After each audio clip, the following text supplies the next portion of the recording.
Plaxico Burress, welcome to Undisputed. Thank you. Good to have you. Thanks for joining us. So how did you get involved as a coach for this game?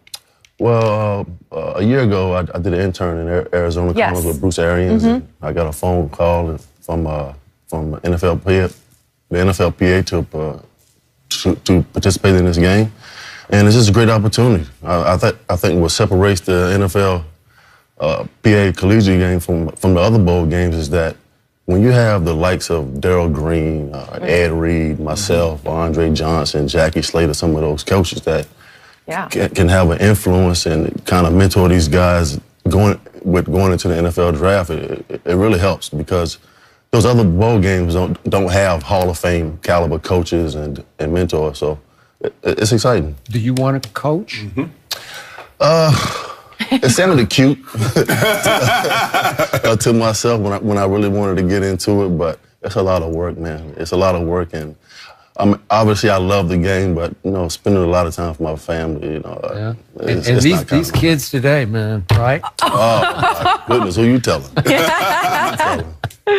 Yeah, but it's a great experience for me and all of the guys, and seeing some of this great young talent, blossom and helping those guys fulfill to chase a dream and fulfill it.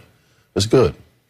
A lot of these guys are from the lower levels, FCS. Some of the guys are not going to. And Skip, I remember going to the East-West Shrine game, and I was one of the few, the Division II guys going, and I didn't go to Michigan, so I didn't have scouts at every practice. Yeah. So to get in front of somebody, you did have one thing on your side. I had a big brother. I had a big brother. Go ahead. But I had to do it because they're like, oh yeah, that's their little brother, but he in Green Bay and they're not going to trade him to us. So I wouldn't know what this guy can do. But it gives these guys an opportunity to get NFL scouts in front of them. And as Flex said, it also gives them an opportunity, guys that played in the league, that they can talk technique, they can talk, okay, this is what we did in college. Yeah. Okay, Flex can say, nah, but in the NFL, you can't run it like that because these guys are too good and you tip that route off. So it's great, and I agree with you. The time and the patience that it would take to coach. Yeah.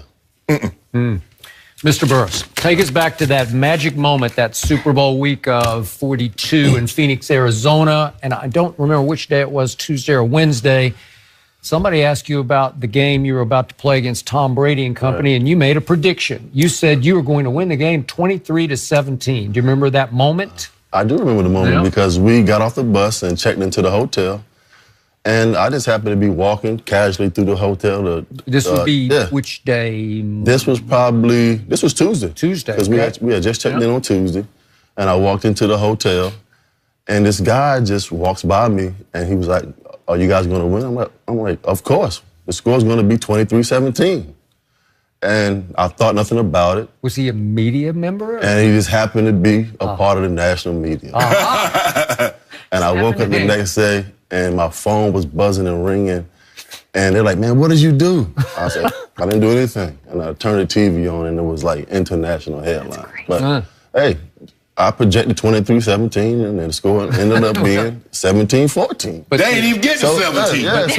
But the punchline of the story is then, of course, Tom Brady was asked about Plax's prediction, and he laughed out loud and said, oh, we're only going to score 17, and he made a joke about at least he could have made it 45-42 to give us some credit because that was the 2007 Patriots offense, which had averaged 37 points a game.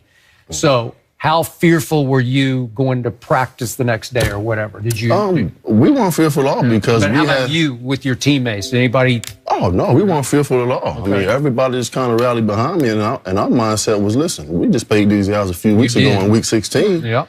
And our mindset was, don't turn the football over and don't beat ourselves.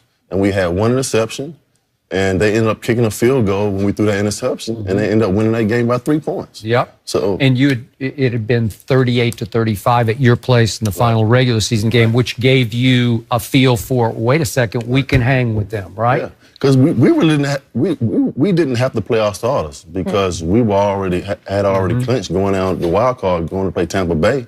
And our mindset was, hey, we're going to go out here and play this Week 16 game and try to win. I mean, we wouldn't take in the backseat to anybody. So Brady goes down and scores, and it's 14-10 with a couple of minutes left. Right. Hit Randy Moss, as you would predict he would. Right. And then all of a sudden, Eli pulls off what I consider the luckiest play. Why do you keep calling it luck, Skip? Because every time I sit with you at this table, man, you keep calling it luck. He agreed with me. Man. Where were you on the helmet catch play? Well, I was actually on the backside, clearing out on the backside of the double team. I just seen him reel back and throw the ball, and I was like, no. In the middle of the field. Yeah, in the middle of the field. And David Tyree ran the wrong route. So. Absolutely. He ran Where was he supposed to go? I don't know, but wasn't it? He wasn't in the right place. Okay. And then what was your reaction when it sort of stuck in his helmet? I actually couldn't believe it. I actually didn't see the helmet part of it until on the Jumbotron because I couldn't see the actual helmet catch where I was at.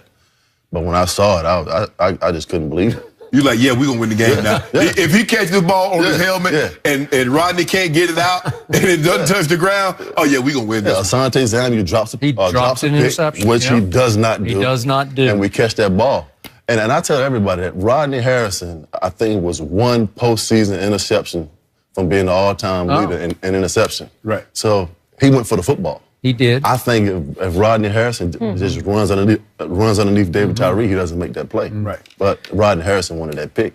And then a couple plays later, you do not drop the ball. You catch it. Do you remember which route you ran? It was just an X-fade. Against bomb blitz? Yeah, it was cover zero. I just couldn't believe that they would put me in a situation at the end of the game and go zero coverage. Do you remember who was on you? Oh, yeah, Ellis Hobbs. How can I ever forget?